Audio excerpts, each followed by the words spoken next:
Salut à toi et bienvenue dans ce nouveau podcast 100% en français. Aujourd'hui, on va te dire quelque chose d'important, peut-être même quelque chose que personne ne t'a jamais dit aussi clairement. Tu perds ton temps. Oui, tu perds ton temps en essayant d'apprendre le français comme si c'était une matière scolaire. Et dans ce podcast, on va t'aider à arrêter ça dès aujourd'hui. Ce podcast, il ne va pas seulement te donner des conseils, il va te faire gagner des semaines, voire des mois d'apprentissage. Parce que si tu fais partie de celles et ceux qui se disent parfois « je travaille mais je stagne » ou « je passe beaucoup de temps mais je n'avance pas », alors ce que tu vas entendre ici peut tout changer. Alors reste bien jusqu'au bout. On va parler des erreurs classiques, de ce qu'il faut absolument éviter, des habitudes inutiles, mais aussi de ce qui fonctionne vraiment. Et on va le faire de manière simple, honnête, directe, comme si on discutait avec toi autour d'un café. Et d'ailleurs, si tu veux soutenir ce podcast, mets un like, abonne-toi et laisse-nous un commentaire en français à la fin de l'épisode. Quelle est selon toi ta plus grande perte de temps dans ton apprentissage du français? Allez, c'est parti.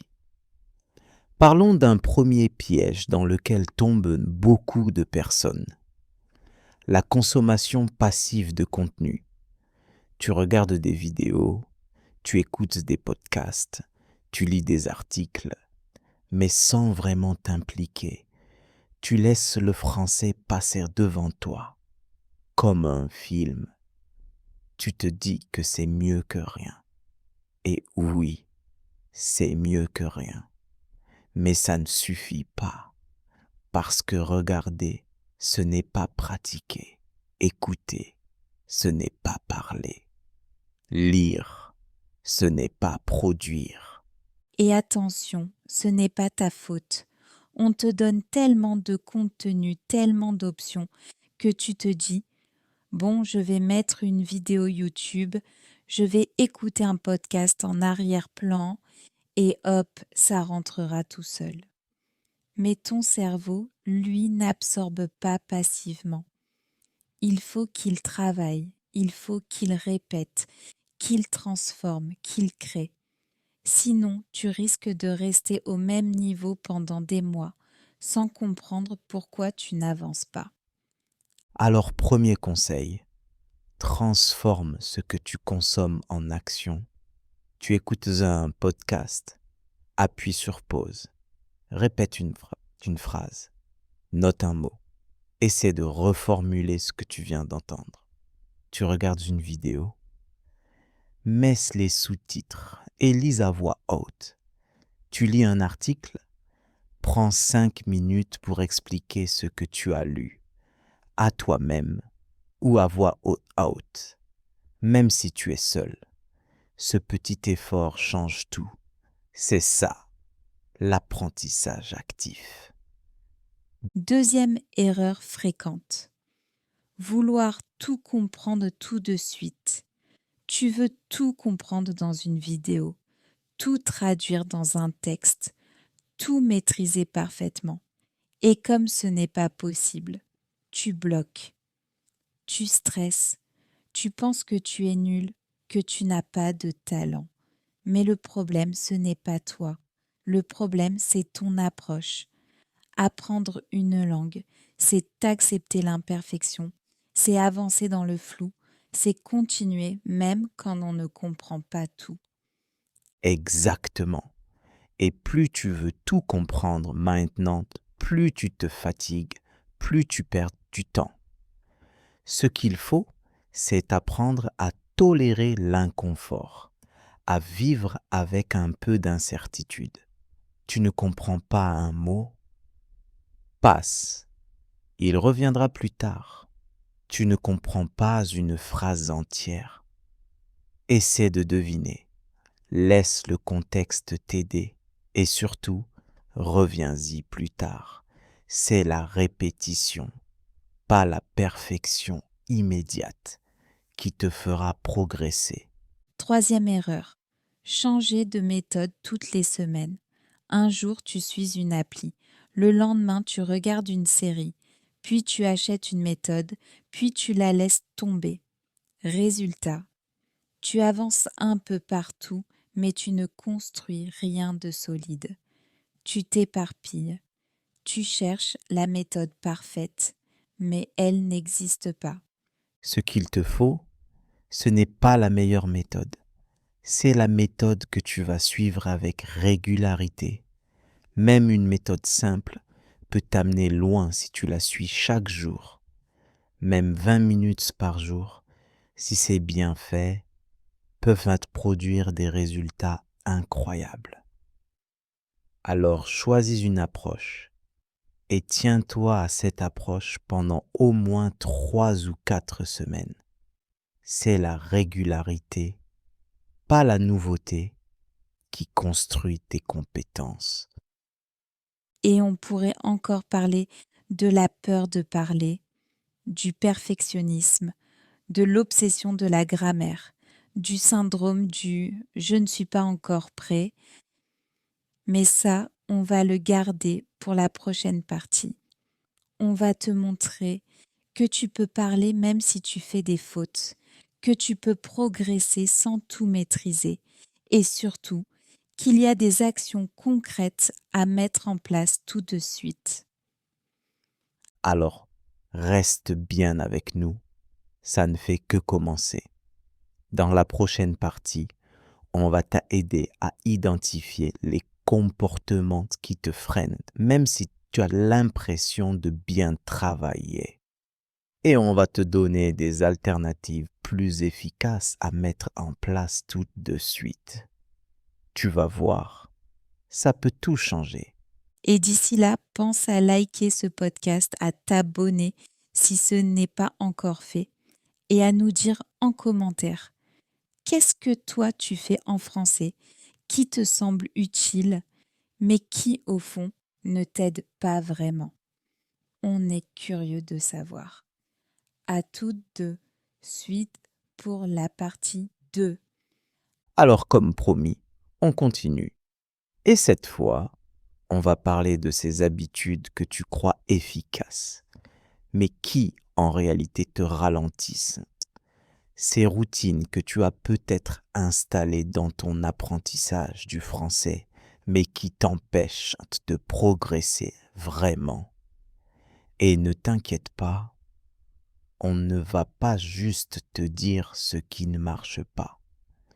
On va aussi te proposer des alternatives concrètes, faciles à mettre en place pour te faire avancer beaucoup plus vite. Oui, parce que parfois, tu as l'impression de faire le travail. Tu te dis, je suis motivée, je regarde des vidéos, j'ouvre mon application tous les jours, j'ai mon carnet de vocabulaire. Mais malgré ça, tu as toujours du mal à parler. Tu bloques à l'oral, tu oublies les mots, tu fais toujours les mêmes fautes. C'est frustrant. Et tu finis par croire que tu n'es pas doué, alors que le problème, ce n'est pas toi, c'est la stratégie. Prenons un exemple classique. Le fait d'écrire des listes de vocabulaire sans jamais les utiliser. Beaucoup d'apprenants notent des dizaines de mots dans un cahier, un fichier Excel, une appli. C'est bien. Mais le problème, c'est que ces mots restent morts. Tu les as vus une fois, tu ne les as jamais réutilisés, jamais entendus dans une phrase, jamais sortis à l'oral. Résultat, tu les oublies et tu recommences avec une autre liste. Tu as l'impression de travailler, mais tu tournes en rond. Alors qu'est-ce qu'on peut faire à la place? Eh bien, choisir moins de mots, mais les travailler mieux. Par exemple, tu peux apprendre 5 mots cette semaine. pas plus.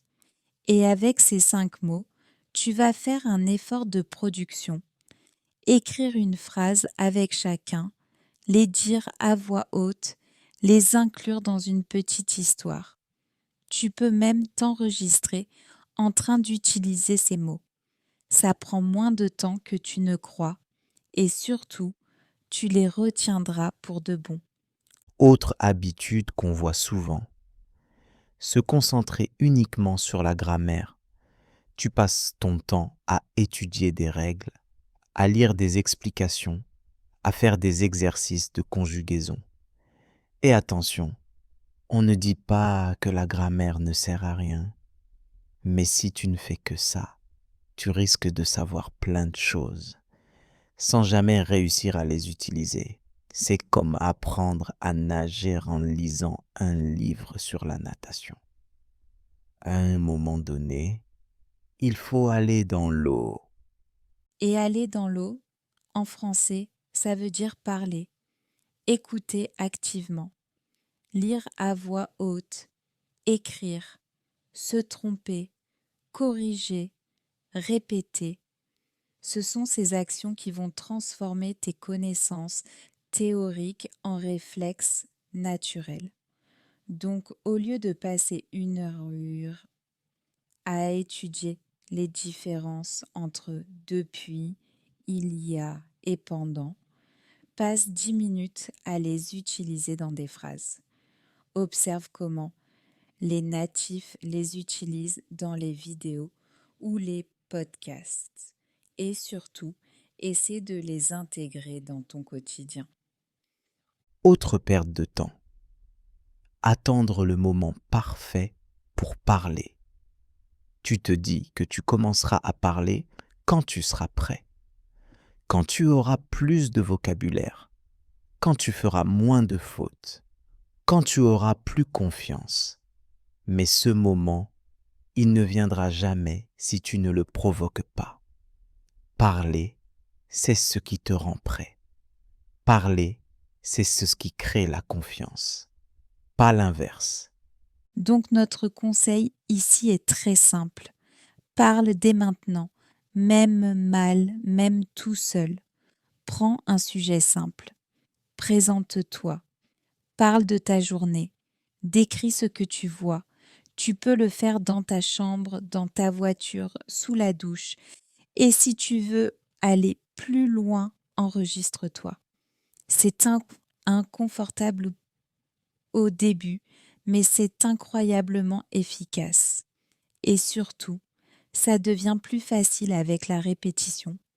Et encore une chose, faire des exercices déconnectés du réel.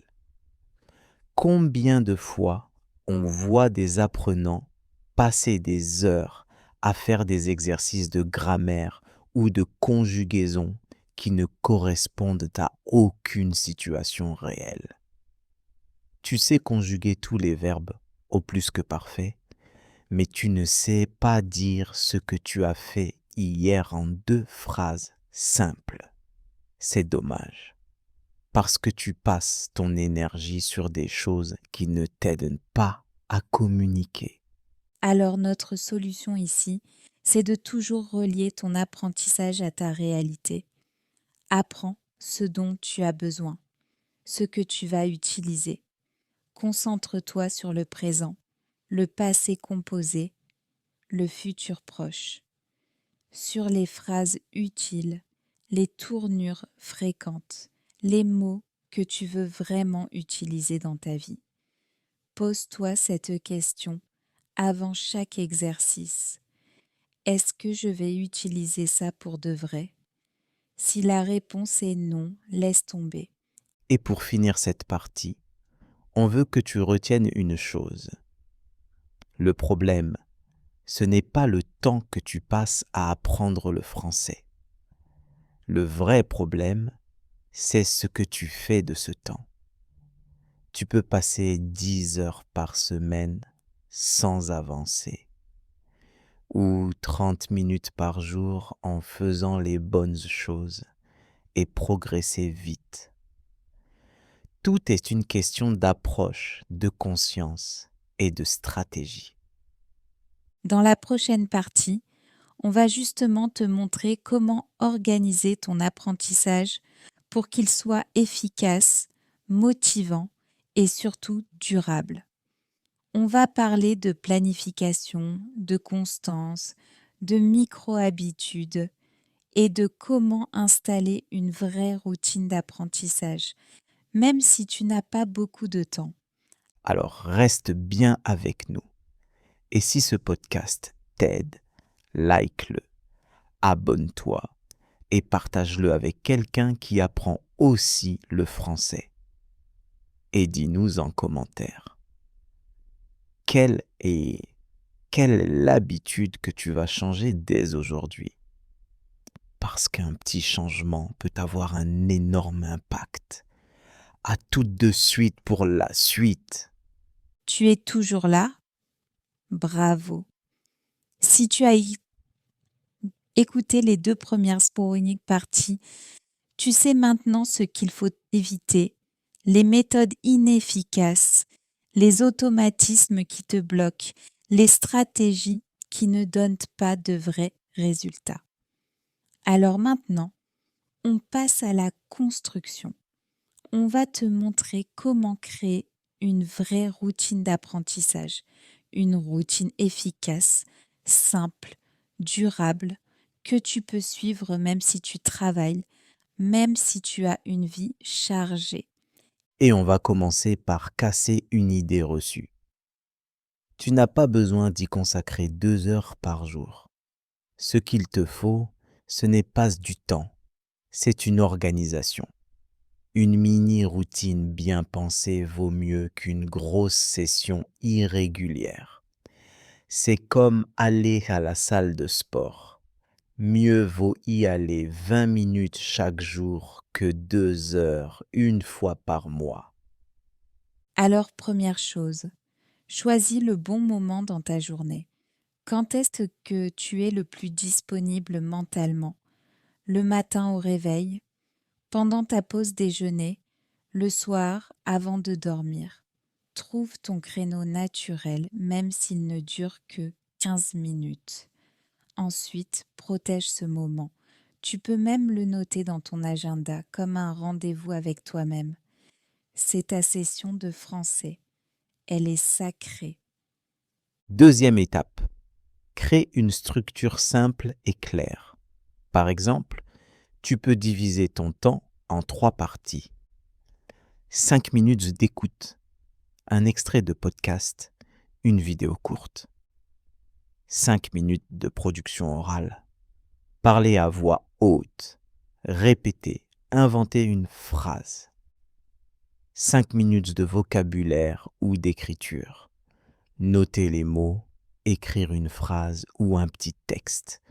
Tu vois, ce n'est pas compliqué, ce n'est pas long. Mais si tu fais ça tous les jours, tu vas multiplier ta progression. Et si tu as plus de temps un jour, bien sûr, tu peux faire plus. Mais la clé, c'est la régularité. C'est pour ça qu'on insiste. Ta routine doit être réaliste. Il vaut mieux 10 minutes tous les jours pendant 30 jours que 1 heure un jour et puis plus rien pendant une semaine. Ton cerveau a besoin de régularité pour créer des automatismes. Ce que tu fais chaque jour devient une habitude et l'habitude devient une compétence. Troisième conseil, varie les activités dans la semaine, mais garde une logique. Par exemple, tu peux faire un focus spécifique chaque jour. Lundi, compréhension orale. Mardi, vocabulaire. Mercredi, expression orale. Jeudi, grammaire appliquée. Vendredi, expression écrite. Samedi, révision. Dimanche, jour libre ou inspiration. Regarder un film, écouter de la musique, etc. Ça permet à ton cerveau de faire des connexions entre les compétences tout en évitant la monotonie. Et surtout, fais le point chaque semaine. Le dimanche soir ou à la fin de ta semaine d'apprentissage, prends 5 minutes pour réfléchir. Qu'est-ce que j'ai appris cette semaine? Qu'est-ce qui a bien fonctionné? Qu'est-ce que je dois améliorer? Est-ce que ma routine me plaît? C'est comme ça que tu vas affiner ta méthode. Tu deviens ton propre coach. Tu prends conscience de tes progrès et ça, c'est ultra motivant. Un autre élément clé dans ta routine, c'est le contact avec la langue en dehors des sessions formelles. C'est ce qu'on appelle l'exposition passive ou semi-active. Change la langue de ton téléphone. Mets des post-it en français dans ta maison. Écoute des chansons françaises dans les transports. Regarde tes séries préférées avec des sous-titres français. Tu peux même suivre des comptes Instagram en français ou lire des tweets. Tout ça alimente ton cerveau en français sans effort conscient. Et pour renforcer ta motivation, tu peux utiliser des rituels visuels. Par exemple, imprime un calendrier et coche chaque jour où tu as étudié. Utilise un tableau blanc pour écrire tes mots du jour. Ou tiens, un petit journal d'apprentissage où tu notes ta progression. Ce sont de petits gestes, mais qui t'aident à rester engagé, à visualiser ton parcours et à ne pas abandonner. Enfin, n'oublie pas le plaisir. Ta routine ne doit pas être une punition. Si tu aimes la musique, travaille avec des paroles de chansons. Si tu aimes la cuisine, regarde des recettes en français. Si tu es fan de sport, lis des articles sur ton équipe préférée. Mélange l'utile et l'agréable. Le français doit s'intégrer à ta vie, pas en être séparé. Plus tu associeras la langue à des choses que tu aimes, plus ton cerveau sera réceptif. Et pour terminer cette partie, on te lance un petit défi. Écris dès maintenant ta propre mini-routine. Quel moment de la journée? Quelle durée? Quelles activités? Mets-la dans un commentaire ici sur YouTube. Tu t'engages publiquement. Tu inspires d'autres personnes et tu poses la première pierre d'un apprentissage plus efficace. Et bien sûr, si tu aimes ce podcast, pense à liker, t'abonner et le partager. On arrive dans la prochaine partie à un sujet important. Comment parler plus, sans partenaire et sans perdre son temps. Beaucoup d'apprenants attendent trop longtemps avant de parler. On va te montrer comment commencer tout de suite, même seul, même si tu es débutant. Tu vas voir, tu n'as plus besoin d'attendre. Tu peux parler français dès maintenant et progresser à l'oral chaque jour. On t'explique tout ça dans la suite. À tout de suite pour la partie 4. Bienvenue dans cette nouvelle partie. On espère que tu es toujours avec nous, motivé, concentré, inspiré. Parce que ce qu'on va te dire maintenant peut vraiment débloquer quelque chose d'important pour toi. Ta capacité à parler français, même si tu es seul. Oui, on le sait.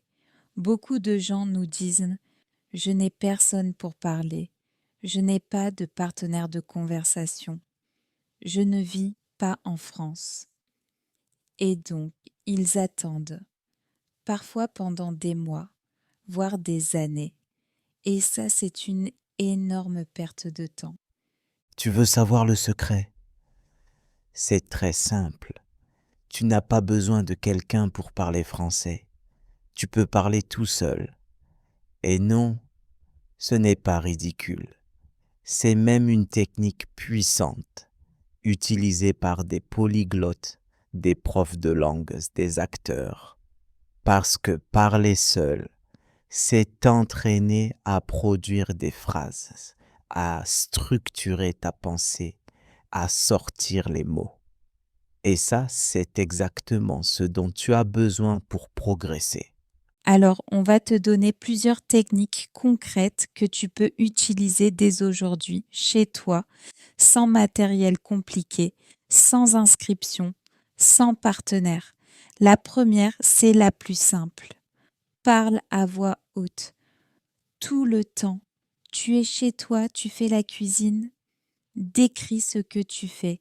Je coupe une tomate. Je cherche une assiette.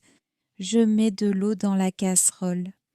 Tu marches dans la rue, dis ce que tu vois. Il y a un chien, le ciel est bleu, j'entends un oiseau.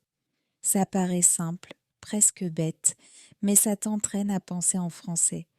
Et surtout, ça rend le français vivant.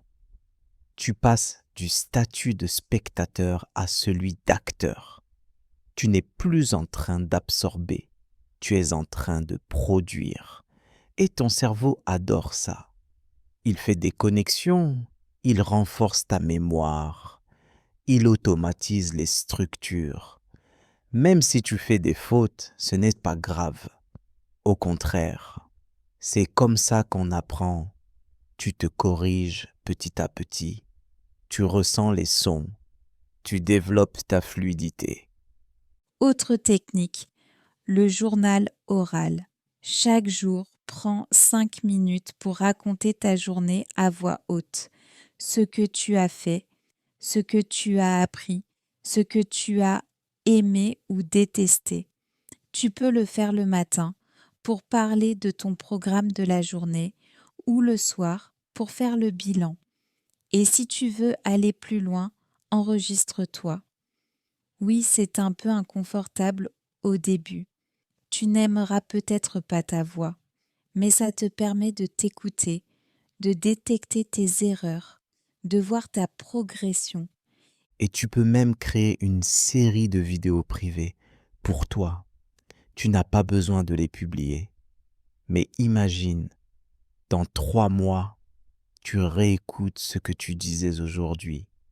Tu vas entendre ton amélioration. Tu vas sentir que tu parles mieux, que tu cherches moins tes mots, que tu gagnes en aisance.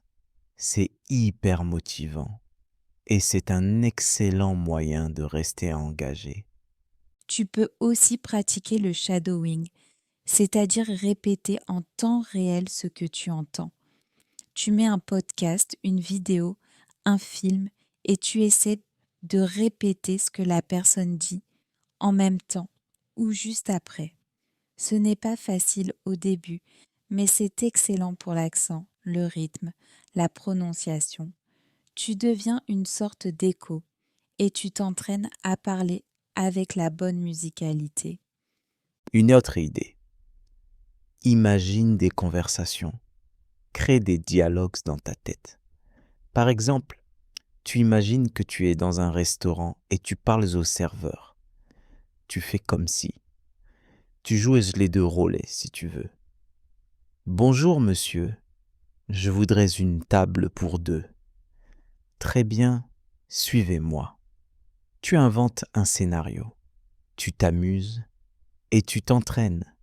Tu peux le faire pour des situations réelles, à l'hôtel, au marché, à la gare, dans un entretien d'embauche.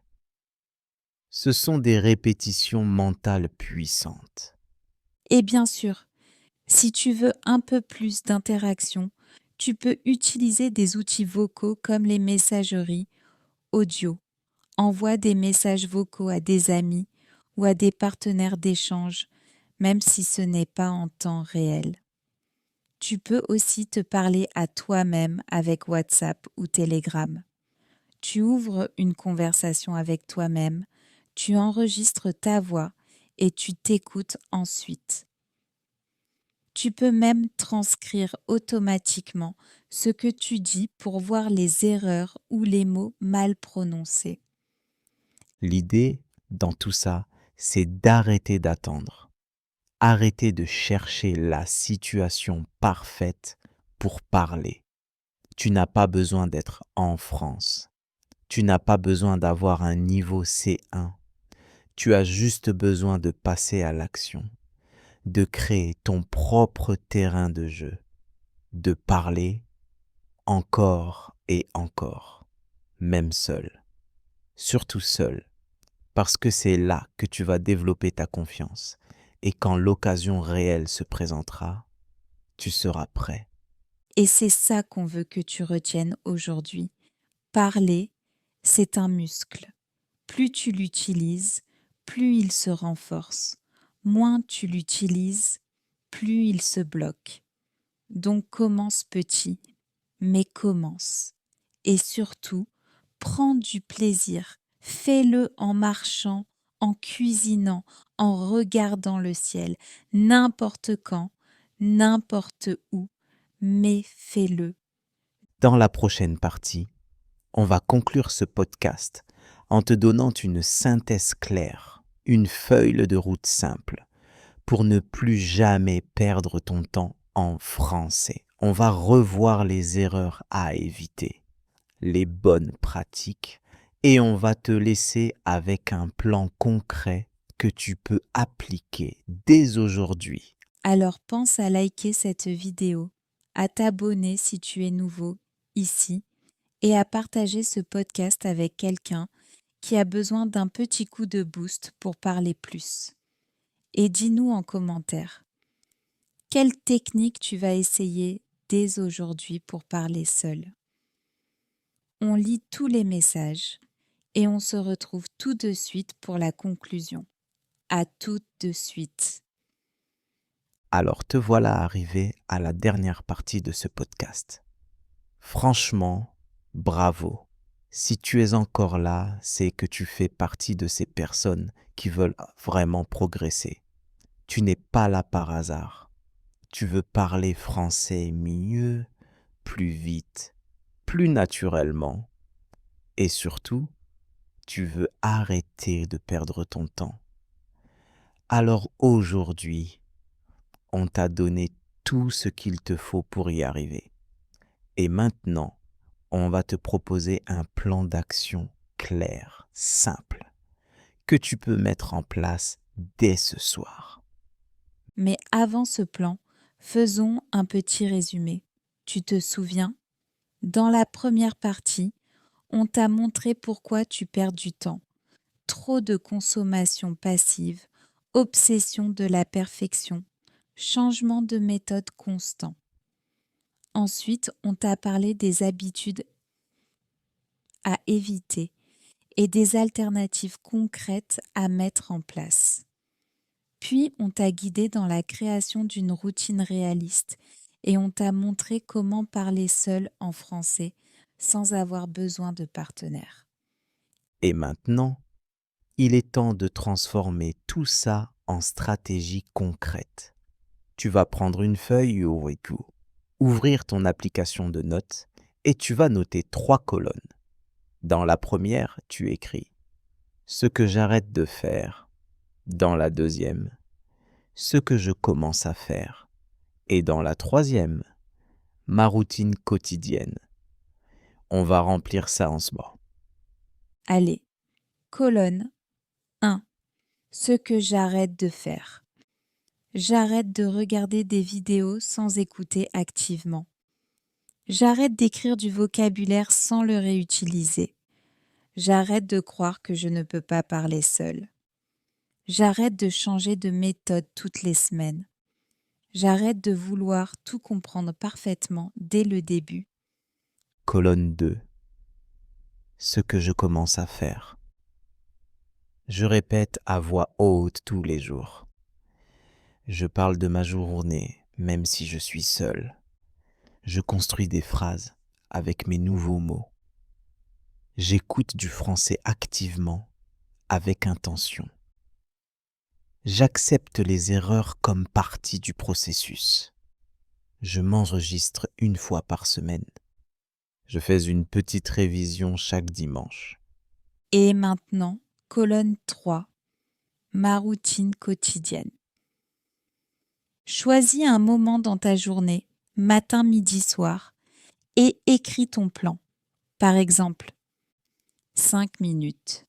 je regarde ou écoute un contenu français. 5 minutes, je répète à voix haute ou je parle librement. 5 minutes, je note ou j'écris des phrases avec un ou deux nouveaux mots. Total, 15 minutes. Réaliste, simple, mais puissant. Et tu sais quoi? Si tu suis cette routine pendant 30 jours, tu verras une vraie différence. Tu te sentiras plus à l'aise. Tu commenceras à penser en français. Tu feras moins d'erreurs. Tu parleras avec plus de confiance. Et surtout, tu ne perdras plus ton temps. Tu utiliseras chaque minute pour créer du vrai progrès. Maintenant, une dernière chose très importante. Tu n'es pas seul. Il y a des milliers de personnes dans des dizaines de pays qui écoutent ce podcast comme toi. Des gens motivés, curieux, engagés. Tu fais partie de cette communauté. Alors n'hésite pas à interagir. Mets un commentaire ici, présente-toi, dis-nous ce que tu as pensé de cet épisode et surtout partage-le. Envoie-le à un ami qui apprend aussi le français, à un camarade de classe, à quelqu'un qui a besoin d'un peu de motivation. Et si ce podcast t'a aidé, la meilleure façon de nous soutenir, c'est simple. Tu likes cette vidéo. Tu t'abonnes à la chaîne. Tu actives la cloche. Tu commentes, même une simple phrase. Ça nous aide énormément à continuer, à créer plus de contenu comme celui-ci, à toucher plus de monde. Et toi, quel est le conseil que tu vas appliquer dès aujourd'hui? Quelle est ta décision là maintenant? Est-ce que tu vas parler seul, reprendre ton journal, créer ta routine? Dis-le nous en commentaire. Ton engagement, c'est le premier pas vers le changement. On te souhaite une très belle continuation dans ton apprentissage du français. Tu as déjà fait beaucoup en écoutant ce podcast jusqu'au bout. Maintenant, c'est à toi de jouer. Et n'oublie pas, tu as tout ce qu'il faut pour réussir. Il te suffit de le faire. Merci à toi et à très bientôt pour un nouvel épisode. Et comme on dit souvent, ce n'est pas en perfectionnant ton plan que tu avances. C'est en avançant que tu perfectionnes ton plan. Alors vas-y, lance-toi. À très bientôt. Et surtout, parle français un peu. Mais parle français tous les jours. À bientôt.